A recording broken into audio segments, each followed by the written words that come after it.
Hi, good morning, everyone. This is Saurabh Agarwal. I am here for inviting 130th CMAAO International Weekly Session. We are live on various social media platforms and our guests joining in from more than 19 countries. We have this almost every week with a different topic, and we try to meet every week, bring information from all countries, try to understand what's going on. And we have been doing this for last 2 years, started by Dr. K.K. Agarwal. Today, we are discussing yet again an important topic in today's scenario, whether it was post-pandemic era or not, but today it has become more relevant. So the topic is mental health and well-being in the post-pandemic era. And to invite our special speaker, I would like to invite Dr. Monika Vasudev from US to introduce the speaker. Over to you, Dr. Monika. Dr. Monika, you're muted. Thank you, Saurabh, and thank you for allowing me to introduce our illustrious speaker today. Dr. Nimish Desai is a former director, Institute of Human Behavior and Allied Sciences from Delhi. He has made an immense contribution to the development and has helped the Institute of Human Behavior and Allied Sciences to achieve the status of an institute of national importance. He has served on the faculty of 2 of the best academic institutions, which are the National Institute of Mental Health and Neurosciences, or NIMHANS, in Bangalore for 6 years, and AIMS in Delhi for 10 years. He joined the Institute for Human Behavior and Allied Sciences in 1998 and has served there for 11 years as head Department of Psychiatry and also as medical superintendent of the Institute of Health and Behavioral Allied Sciences for most of these years. He has received the Bharat Swastha Samman by the LIC Z News Award for his outstanding contribution to the field of psychiatry, along with other national awards. It is my pleasure to introduce Dr. Desai to our forum today. Welcome. Thank you so much. Saurabh? Yes, please go ahead, Dr. Okay. Good morning, good afternoon, good evening, as per your location. It's actually very nice to be here because of the friendship and the bond that many of us in India and across the globe carried for K.K. Agarwal and the lot of friends who manage IGCP and the Art Care Foundation, more importantly, the CMAAO. I've had the good fortune of knowing a bit about CMAAO, but not too much. And so pardon me if I'm not really tuned into everyone's group background. What I'm going to try and do is, as I was saying to Dr. Saurabh Agarwal, not have too long a talk, and certainly not with PowerPoint slides. Possibly 15 or 20 minutes, little over that, if at all. Some initial thoughts and posers to us as senior experienced healthcare providers about mental health. As most of you would know, and one of our colleagues actually has that in the background, Akhtar Bukhari Sahab. 10th October for many years and decades has been marked as the World Mental Health Day, and the World Federation of Mental Health and WHO that makes out the theme for every World Mental Health Day this year have focused on what I think is interesting, but like many other health slogans, fairly ambitious. And that be one of the things that I should like all of us to talk about. And the theme is make mental health and well-being a priority for all at the global level, or something to that effect. Now, as most of us as medical colleagues and healthcare providers know, psychiatry is a relatively new scientific discipline, less than 100 years, or actually even a little lesser than that. The core of psychiatry that began with mental asylums and mental hospitals, and then came to general hospital psychiatry units, and then came to community-based treatment centers or rehabilitation centers. And by now, in many parts of the world, fortunately forms part of the healthcare service delivery for curative, rehabilitative purposes for sure, possibly for preventive and promotive parts, is still growing. I've spent about 40 years in psychiatry and in India, and fortunately got trained in public health. And so I happen to have that concern and perspective. Unfortunately, most medical schools across the globe, and certainly Afro-Asian countries, tended to train medical graduates or medical doctors with very little or zero input about psychiatry or mental health. That fortunately has begun to change, but even the change that happened in last few decades, sadly, I must recognize, used to be more about professors of psychiatry coming to those large lecture theaters in medical schools, presenting so-called esoteric cases of schizophrenia or bipolar disorder, just to get attention of those young medical students. While schizophrenia is being the torchbearer, so to say, of psychiatry and psychiatric disorders and so mental health, one must recognize that the incidence and the prevalence of schizophrenia, or indeed all severe mental disorders, SMD, what used to be called as psychosis earlier, is not more than 2 or 3%. And this remains similar across the globe because it's largely biologically, genetically determined, as we'll all appreciate. The much more common and disabling, equally disabling, if not more disabling, but much more common, is the group of mental health problems that used to be called as neurosis: depression, anxiety, obsessive compulsive disorder, phobia, of course, leave out substance use disorders and the others. Now, common mental disorders, understandably, have some genetic biological basis, but has a whole lot of psychological, social, cultural, if not also economic dimension. And so the incidence and the prevalence keep varying across the globe, across continents, urban, rural differences, gender differences, significantly. We'll all understand that it will be higher in urban population. It will be, unfortunately, higher in women as compared to men and stuff like that, and higher in developed countries as compared to the developing or the underdeveloped countries, LMICs.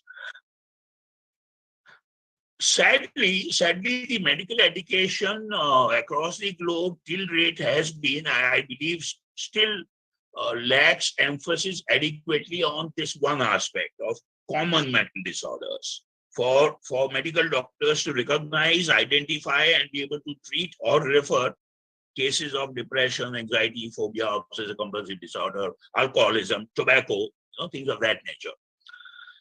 So that's one part. Even more important, it seems to me, is the gap that's just begun to be addressed, is the psychological and social aspects of all medical or surgical conditions. To me, it seems that if you talk about well-being or even mental health, there's a lot more role for understanding and doing what one can at whatever level about the psychological and the psychosocial aspects of medical physical illnesses. I have often, in last at least 30 years, played this friendly game with all group of doctors or healthcare professionals that in this virtual mode might be even easier now or towards the end of the session. I would like to throw a gauntlet and say, name a health condition and I will share with you the psychological or social aspect of that health condition. So essentially what I'm saying, my friends, is that there is virtually no health condition that does not have a psychological or social cultural dimension.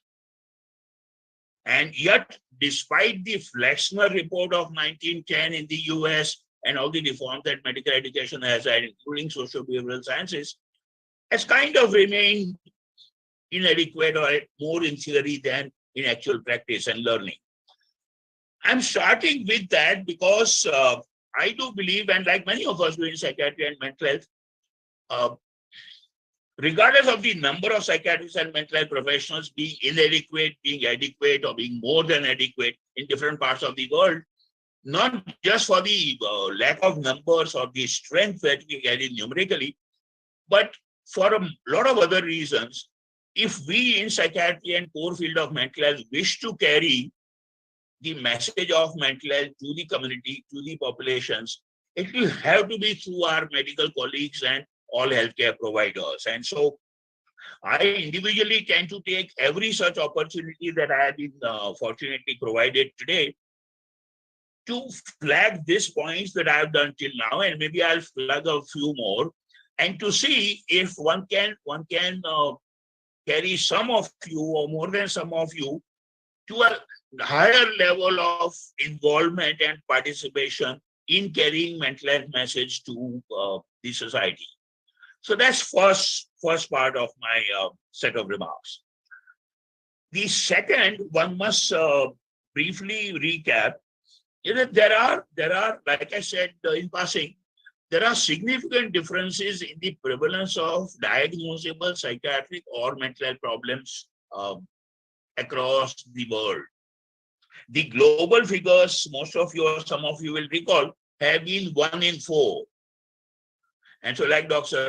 Saurabh Agarwal and I were kind of chit-chatting before the session started, how many of us around the group here would accept that one might have a mental health problem? And I have this slide that I often use and say, look at 3 friends around you, and if they seem normal, then you know what you should do. But that's about the global figures. Unfortunately, and our friends like Monika and others might bear this out, but very robust studies by the National Institutes of Health have actually confirmed that the prevalence rate for diagnosable psychiatric disorders in the US of A is nearly 49 to 50%. In different parts of the world, it kind of keeps varying. In Afro-Asian countries, as a cross-section, the rates of mental health problems is much lower, has been at best 10 to 12 or 15%. And so there is this huge variation in the prevalence or the occurrence of diagnosable mental health problems. Of course, not to forget that across the globe, there is a huge mental health gap, service gap. And it's not only in the Afro-Asian region, but across the globe. Again, varying degrees of service gap. In Afro-Asia and certainly India and South Asia, as happened to know a bit better, the treatment gap is nearly 80%. And the treatment gap across the globe for mental health problems would range anywhere between 30 to 40 to 80 or 90% even. If you were to briefly examine what the factors for those treatment gaps are, the commonest response that we would have is stigma. And surely the stigma for mental health problems or seeking mental health help is high, though variable. Systematic field research, including our own in India, has found that that's not necessarily the biggest factor. The largest contributing factors in many countries or many parts of the world is lack of awareness that this is a mental health problem. 2, lack of awareness about how and where to seek help. And so my point, friends, as I have said in the earlier first segment, is that we as psychiatrists, mental health professionals, mental health advocates and activists, and all of you friends in the medical health field need to carry messages to people about reducing the stigma, but also increasing the awareness about this being mental health problems, health conditions which can be treated and prevented like any other, as well as increase access and utilization. And that's where I think all the medical and healthcare colleagues can be such a good help, not just for the profession of mental health, but for the larger population. That's my segment 2. The third segment I have in mind is to briefly address what was highlighted by Dr. Saurabh, and we are all concerned about it towards the end of 2022, is about the COVID-19 pandemic and whether that is leading to a psychiatric or a mental health epidemic. You've all read, I'm sure, in the popular press and media, if not on the social media also, as well as in some science literature, but hopefully more contained there, predictions about psychiatric or mental health epidemic following the COVID-19 epidemic. And I want to, in all responsibility and seriousness, put it across to all of you, of course, subject to your own experience and information, is that there isn't really been and there isn't going to be a psychiatric epidemic. So we really need to not create this scare about psychiatric disorders going high, certainly. What is certainly true, what's been true for last few years and what's likely to be true for next couple of years, if not longer, is softer mental health problems, some of the stress disorders, some of the physical health conditions getting triggered or worsened, and there being universal distress, of course, also contributed to by the economic slowdown and now the apprehended economic recession. But per se, psychiatric disorders in the field epidemiology does not seem to have a great increase. And that's also the evidence from a whole lot of disaster and crisis situations across the globe, including Afro-Asian continents, that many of us seem to have studied. That being the case, all the more reason that, let me explain something else that I forgot, pardon me. If at all there is an apparent increase in psychiatric disorders at treatment centers or even in the field social experience that all of us have living in this society, let me put it to you that that is mostly contributed by 2 or 3 major groups. One, people who were on treatment, who have had recurrence or relapse. People who were in the treatment gap of 60 to 80% who are now coming forward. And people who might have temporary stress-related disorders, physical and mental health conditions. And so, to my mind, that's the group of factors that contribute to an apparent increase. Does that mean that we should possibly lay back a little on mental health issues? By no means. Global human community has this potential and time to capitalize on the increased awareness and acceptance of the mental health issues. It seems to many of us that across the globe, but certainly again in Asian or Afro-Asian continent that we are more familiar with, talking about mental health, talking about stress, talking about psychological issues of day-to-day existence has become much more of a day-to-day phenomenon than it ever was. And we need to capitalize on that. We in the field of mental health, with all of you colleagues in the field of health, need to capitalize on that phenomenon to reduce the treatment gap and make sure that more and more people actually reach treatment services. About that, there is no doubt. And so this is as good a time as any, if ever there was, for a mental health emphasis, for strengthening the mental health services, and of course, making sure that mental health services are robust, effective, and cost beneficial. So those challenges we do have, sure, in this immediate post-pandemic era. The last point in that segment, third segment, post-COVID era for communities, for nations, for global humanity is one phenomenon. And we are going through that. One can easily believe now that we are seeing the fag end of the epidemic. But does that mean the same as post-COVID clinical syndromes? To me, sure does not. And many of you must be much more experienced than I am about that. Individual post-COVID syndromes are continuing to occur, are expected to last longer, both physical and mental health issues, and a range of physical and mental health issues. That will perhaps continue for long. And so there is, again, one more opportunity, it seems to me, for all of us in psychiatry and mental health and all of the medical surgical disciplines to work together in identifying and managing jointly, appropriately, the long COVID or the post-COVID or whatever else term different professionals or different world regions might use. So that's one more opportunity that we have. Lastly, my fourth segment is going to be about a delicate issue. And again, Dr. Saurabh, and we were kind of touching upon that in our informal chat. And that is about mental health and well-being amongst healthcare providers. Let's face it, across the globe, across fields of endeavor and practice, the concept of care for the carers is fortunately picking up, including care for the healthcare workers. And again, the pandemic kind of provided a very good accelerating emphasis on that.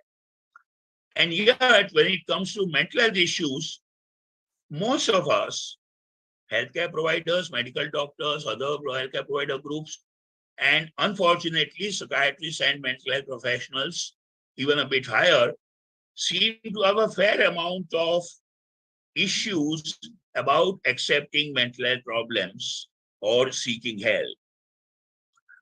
We as medical doctors aren't celebrated to be the best of the patients when we need help. Certainly psychiatrists and mental health professionals for physical health problems or for mental health problems do not fare even that well. There are issues of perceived omnipotence, the godlike demigod feeling that we carry, whether we are aware or not. The society contributes to that. The stigma about what will my reputation be like if as a physician or as a psychiatrist, I accept a mental health problem, and things of that nature. I am not by any means saying that all of any one of those factors is not relevant. It sure is.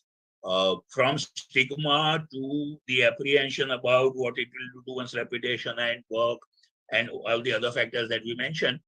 But the point, my friends, that I want to make, and I'm sure it's not new in one or the other manner, is this. Like it has been said traditionally, charity has to begin at home. Destigmatization or reduction of stigma will have to begin at home amongst us healthcare providers and definitely amongst us mental health care providers and mental health professionals most. That's not easy, but we need to do that for our own sake, for reasons of removing and reducing the stigma in the society and for spreading the word about mental health. In the end, I'll only say that core psychiatry, detection, identification, and treatment for all those who are willing is at least one doable, conceivable goal. Positive mental health, prevention of mental health issues, and positive mental health, a tad softer, still conceivable. One can, as group of healthcare professionals like CMAAO, have a program on, positive mental health, including identification of psychiatric disorders. But we must recognize, and I really would love to listen to views on that, well-being, as the theme for the Mental Health Day this year seems to emphasize, in a very aspirational intent. Well-being is far beyond only healthcare. We might certainly contribute to that, but well-being is not only a psychological, social, but a political, economic phenomenon. And so we'll have to be that much more careful when we talk about, well-being. Of course, I have my own views that if at all time permits and if we get to those areas, I'd love to talk about, but I'll stop myself from that now. The whole interface between illness and wellness, and how this whole idea of absence of illness being a precondition for wellness is really not doing good for human race, I think, at a larger plane. But I just want to flag the issue that like many other health slogans in the last 50 or 100 years, at least 75 or 80 years post-World War II, have been, this slogan for Mental Health Day this year also, I quite recognize, is aspirational, ambitious, if not more. mental health and well-being for all. Make that a global priority. But that's fine. As I have often been told, aspirational expression of intent is not only permissible, is desirable, because that's what motivates groups and agencies to work towards. And my only caution always for myself and whatever groups I work with is to be realistically aware of how far would that aspirational intent be feasible. How do we measure our programs against what we will be able to achieve or not?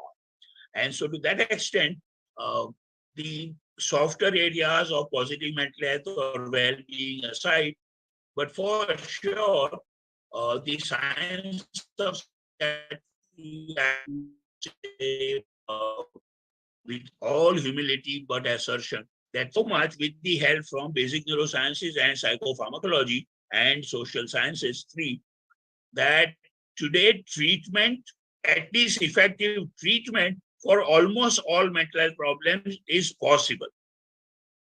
And yet there is a huge treatment gap. So all of us collectively, with you friends in the field of healthcare and medicine, we need to get that benefit to much larger proportion of the world population than we're able to do till now. I see that it's about halfway mark. So Dr. Saurabh and Monika ji and whoever else is managing this, with your permission, I'll stop there. Really wanting to listen to other views as well as possibly have a few discussions, even debates. That should be fine. Thank you so much. Thank you, everyone. I would like to also introduce Dr. Monika Vasudev, who has few slides over here for presenting. Oh, okay. We all know her. She's an allergist and a clinical immunologist from Wisconsin, and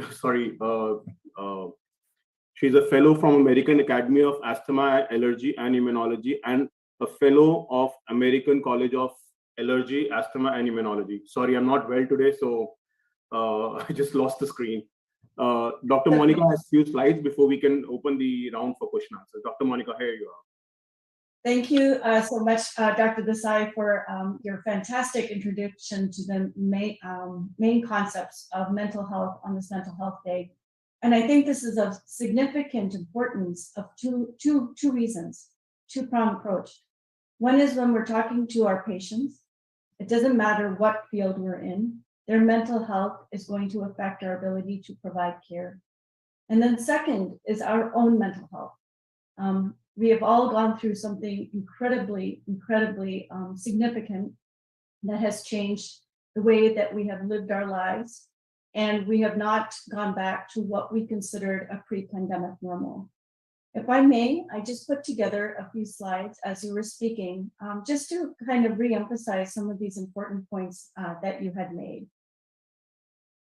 So let me share.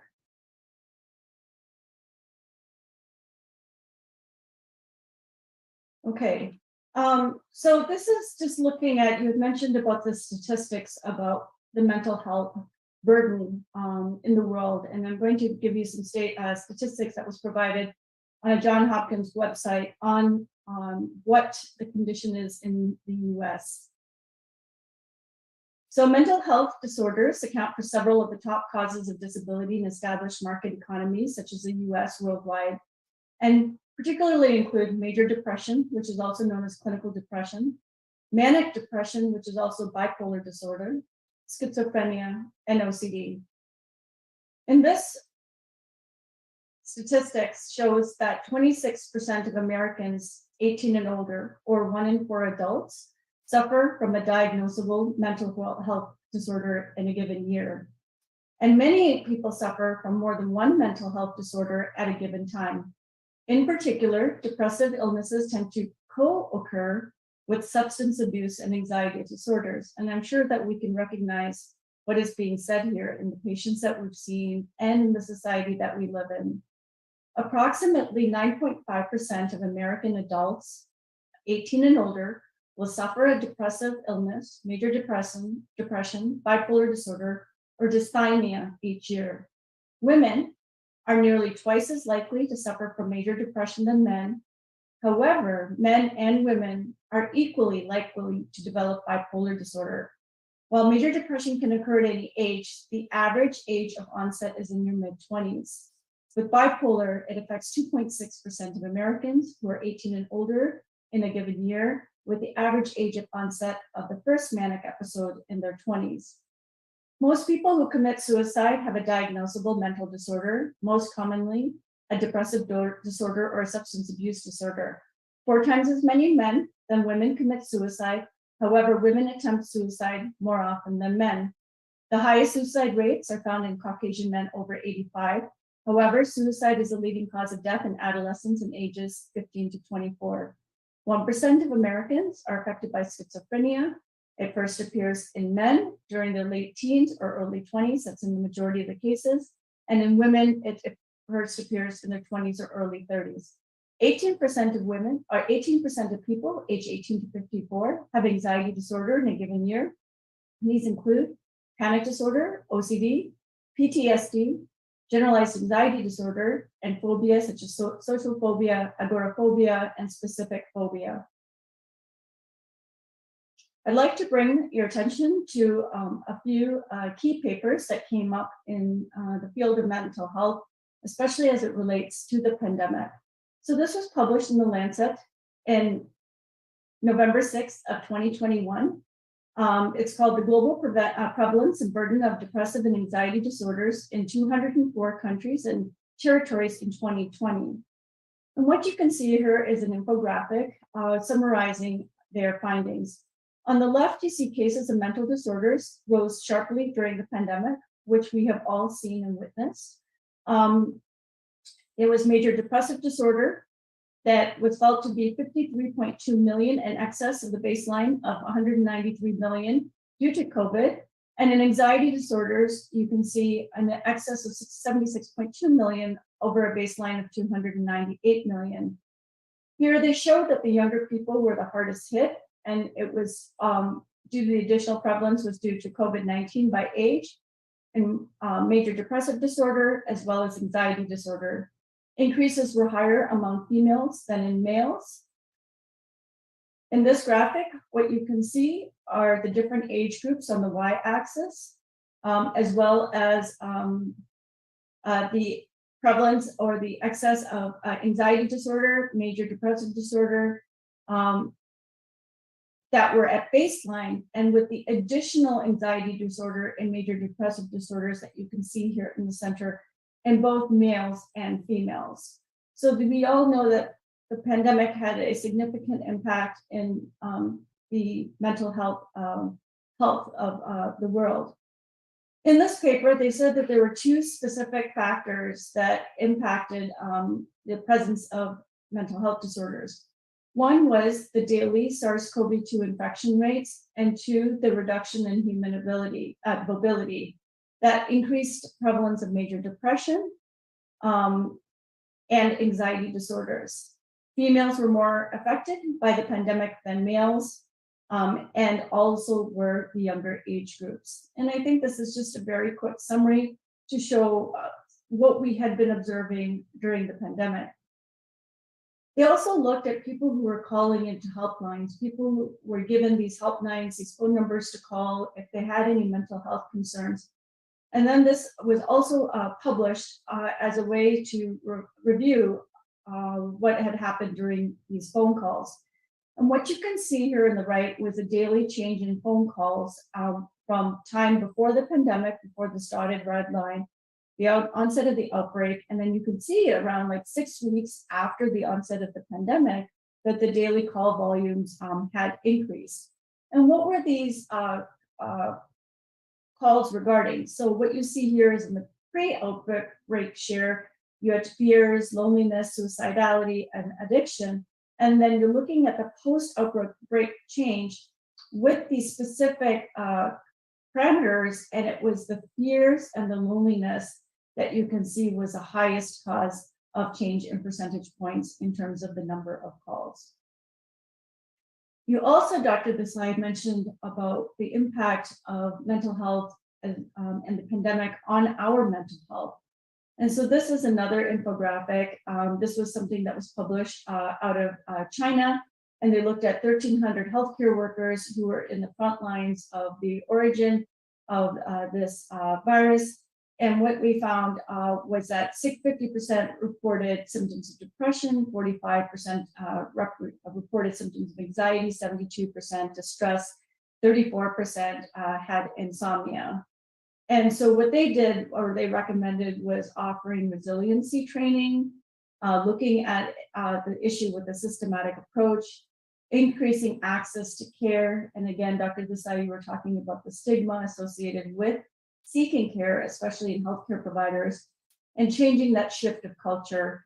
And then maybe appointing a point person who is approachable to be able to make it available to people who need it. And I thought this was a really a nice infographic as well, regarding what are things that we can do to address mental health. And that is to improve our satisfaction in our workplace. Is our workplace a place that we really feel is our workplace home? So we felt that 85% of us felt that the pandemic worsened our day-to-day stress levels. 70% reported feeling exhausted and burnt out, and only one in five felt that we felt appreciated. So what did we feel? That if we had medical waste that was appropriately managed, which is interesting, would help our burnout, making sure also that we have access to resources so that we can do our work.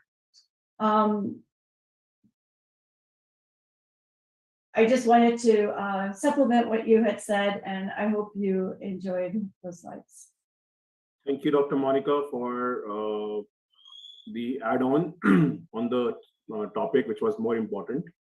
We have a comment from Dr. Sanjay on the chat. I feel developing countries will also chase the prevalence of the case as in the US due to the increased population, environment, pollution, and disturbing job data coming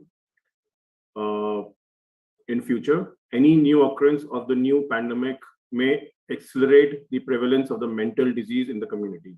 So with this comments, we would open the floor for the question answers to the audience. And the question, yes. Can I give my comment? Saurabh, can you allow me? Please go ahead. Okay, thank you very much. First of all, Nimesh ji Desai, thank you very much.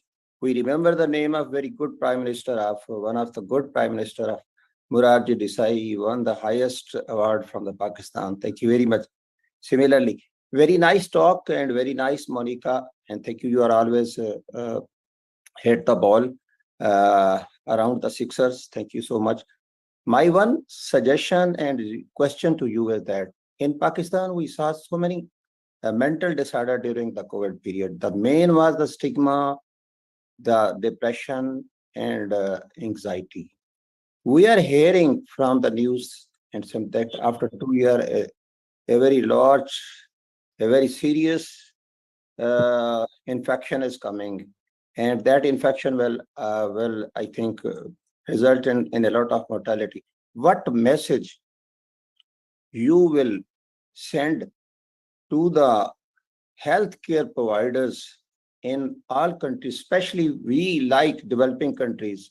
How can we manage, or how can we prepare ourselves to face that one? Because I am eyewitness. So many people died due to the panic conditions during the COVID, and still there are long COVID people. They are nothing, only they are afraid and anxiety that we have something. So what message, what practical message you will send to the world, especially to the developing worlds, because Dr. Kazi is there. He is now our leader. He can manage to send your message on his platform, so that we should be prepared to face the coming these types of infection. Thank you so much once again.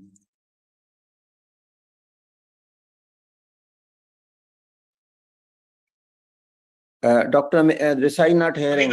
Monika, can I take that first?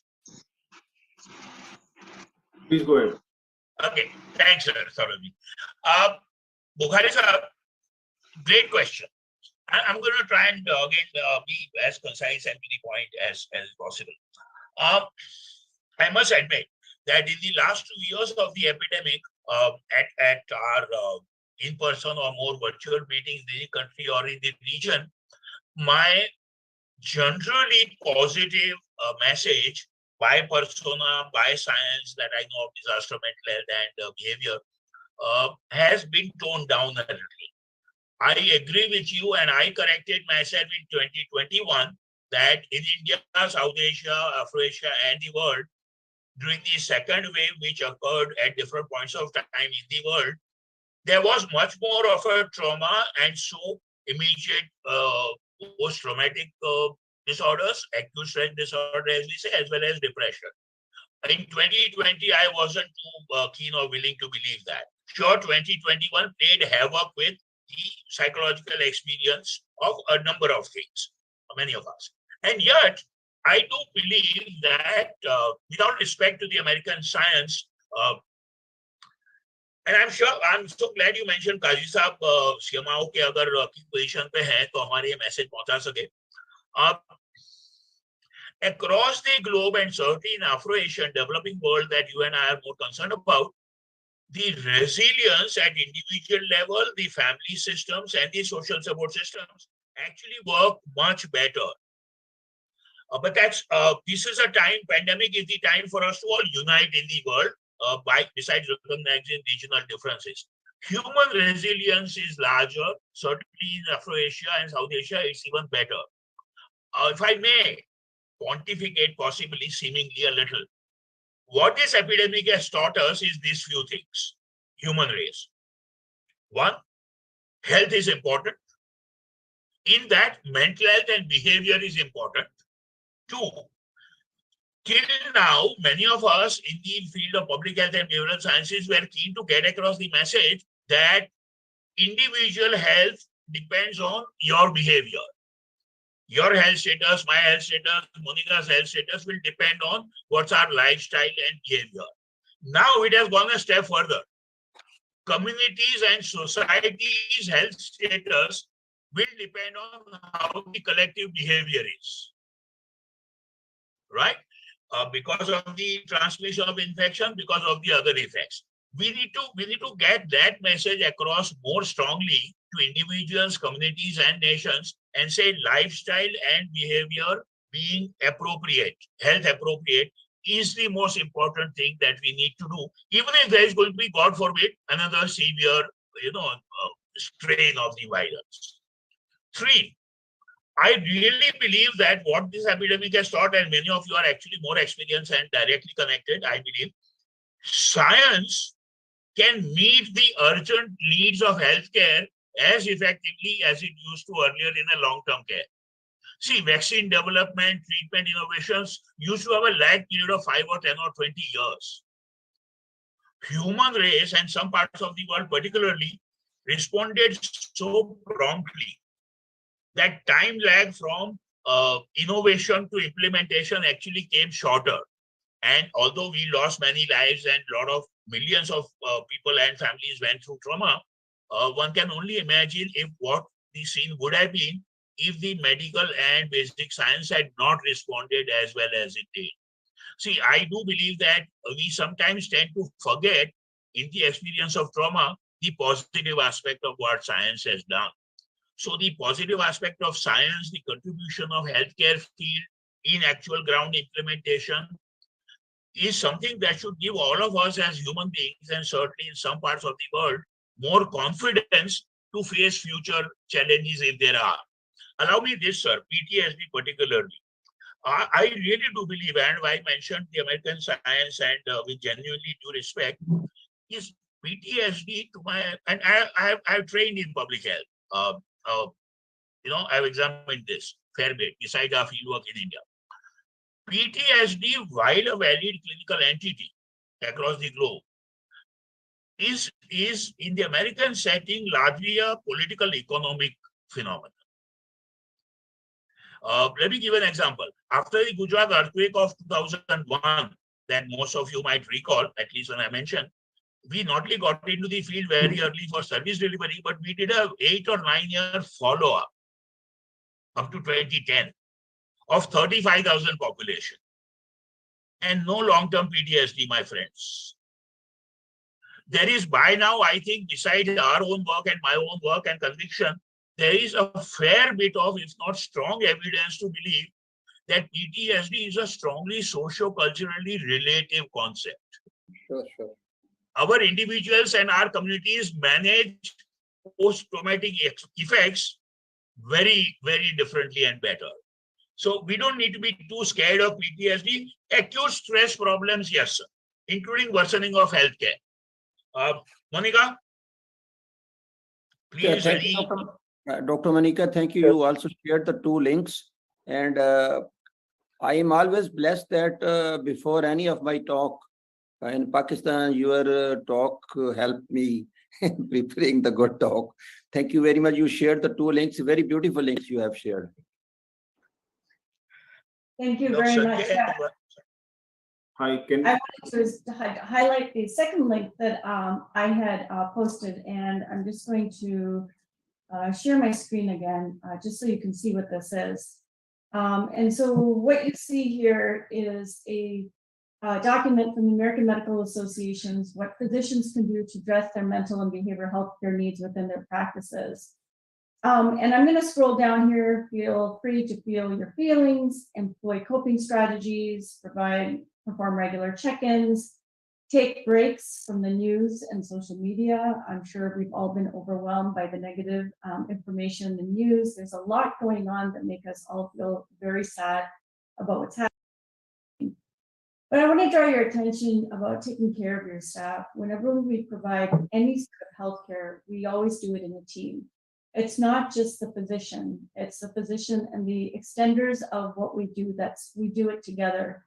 And if all of us provide a very healthy and happy environment within our staff, it'll feed off of one another. If the people that we are working with are providing that support, then we equally can provide that support for them as well.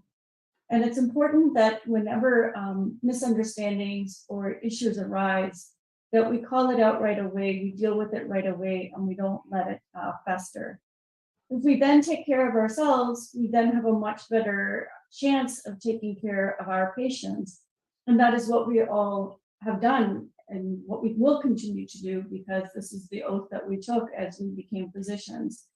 And so for us to be able to take care of our patients, we must take care of ourselves, so we're in a position to be able to identify what their needs are and to use the best possible resources that we have. So I just wanted to share that. Can I quickly say, Sanjay sir, that I don't know if our good friend Dr. Vijay Agarwal is here, but the CAAO, Confederation of Accredited Health Organizations in India, which is about 500 or more healthcare organizations across private, corporate, and public sector, has initiated a program on the lines of what Dr. Monika just now mentioned. And I was lucky to be part of it. In fact, if Dr. Vijay Agarwal was here today, I would have tendered a public apology on this platform because I have been a little tardy. But the Indian Organization of Accredited Healthcare Organizations is actually working on the lines that Dr. Monika has brought so well. You know, care for the carers in the post-pandemic era. Dr. Sanjay has also made this very good point in the chat about how effect of COVID pandemic is in corporate world, and it has recognized the occupational health consultants. I couldn't agree more. This is also the time to capitalize on occupational health, like I think Dr. Monika also said. Kazi Saab, kuch keh rahe hain sir?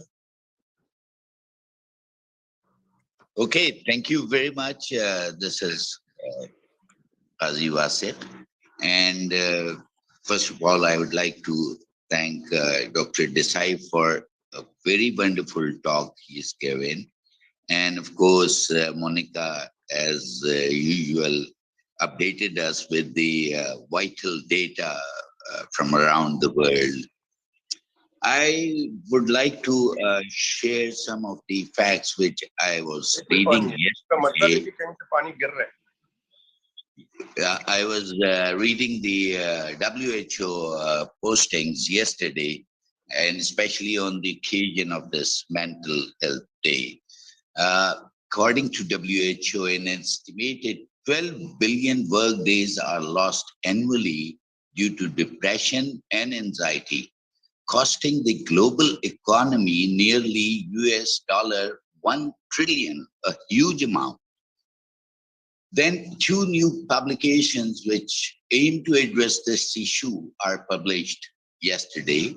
WHO guidelines on mental health at work and a derivative WHO and ILO policy brief. WHO's global guidelines on mental health at work recommend actions to tackle risk to mental health, such as heavy workloads, negative behaviors, and other factors that create distress at work. For the first time, WHO recommends manager training to build their capacity to prevent stressful work environments and respond to workers in distress. WHO's World Mental Health Report, which was published in June 2022, showed that 1 billion people living with a mental health disorder in 2019. 15% of working age adults experience mental disorder. Work amplifies wider social issues that negatively affect mental health, including discrimination and inequality, bullying and psychological violence, also known as mobbing, is a key complaint of workplace harassment that has a negative impact on mental health. Yet, discussing or disclosing mental health remains a taboo in work settings globally. The guidelines also recommend better ways to accommodate the needs of workers with mental health conditions, propose interventions that support their return to work, and for those with severe mental health conditions, provide interventions that facilitate entry into paid employment. Importantly, the guidelines call for interventions aimed at the protection of health, humanitarian, and emergency workers. COVID-19 triggered 25% increase in general anxiety and depression worldwide, exposing how unprepared governments were for its impact on mental health and revealing a chronic global shortage of mental health resources. In 2020, governments worldwide spent on an average of just 2% of health budgets on mental health, with lower middle income countries investing less than 1%. So, these are the guidelines which WHO is constantly putting up. And I think it's a very important topic, and everybody should, put their head down now to, like the slogan says, that make mental health for all as a global priority. Thank you, Dr. Desai and Monika, and thank you, Saurabh, and thank you, everybody. Thank you, President, for your wonderful comments. And can we have quickly one question more, and then we will wrap up the session, if there is any question? I think Sajad Saab. Yes. Dr. Sajad has. Yeah. Can I? Yes, Saurabh, I just raised the hand just to say something, but Dr. Qazi Wasit has already said. I just add and inform the participant that in the recent CMAAO meeting in Karachi, the theme of the conference, there is a recommendation. A very well document is prepared, which is being posted in the CMAAO website. So that will help everybody. I request to everybody to go and see the recommendation which is being prepared by the CMAAO in the last meeting. It will be very helpful, particularly the today's topic. And lastly, I must say and congratulate and thanks the Dr. Desai for presenting the excellent presentation as always he is doing. Thank you very much, Dr. Desai. Thank you. Thank you. Can I just say two quick things, sir? One is our friends from Pakistan must know, but I must share that our common friend from Pakistan, Afzal Javed, is currently the president of the World Psychiatric Association. And so CMAAO might want to connect with Afzal, who is a personal friend also, to take this idea forward. And the second, sir, is that on the lines that Dr. Monika was showing so well, if at all CMAAO would like to consider, framing and issuing guidelines for mental health care and psychological well-being for healthcare providers, like Dr. Vijay Agarwal is doing for CAO. Thank you for your feedback. We will look into that matter. Dr. Chong, are you there to close up the meeting?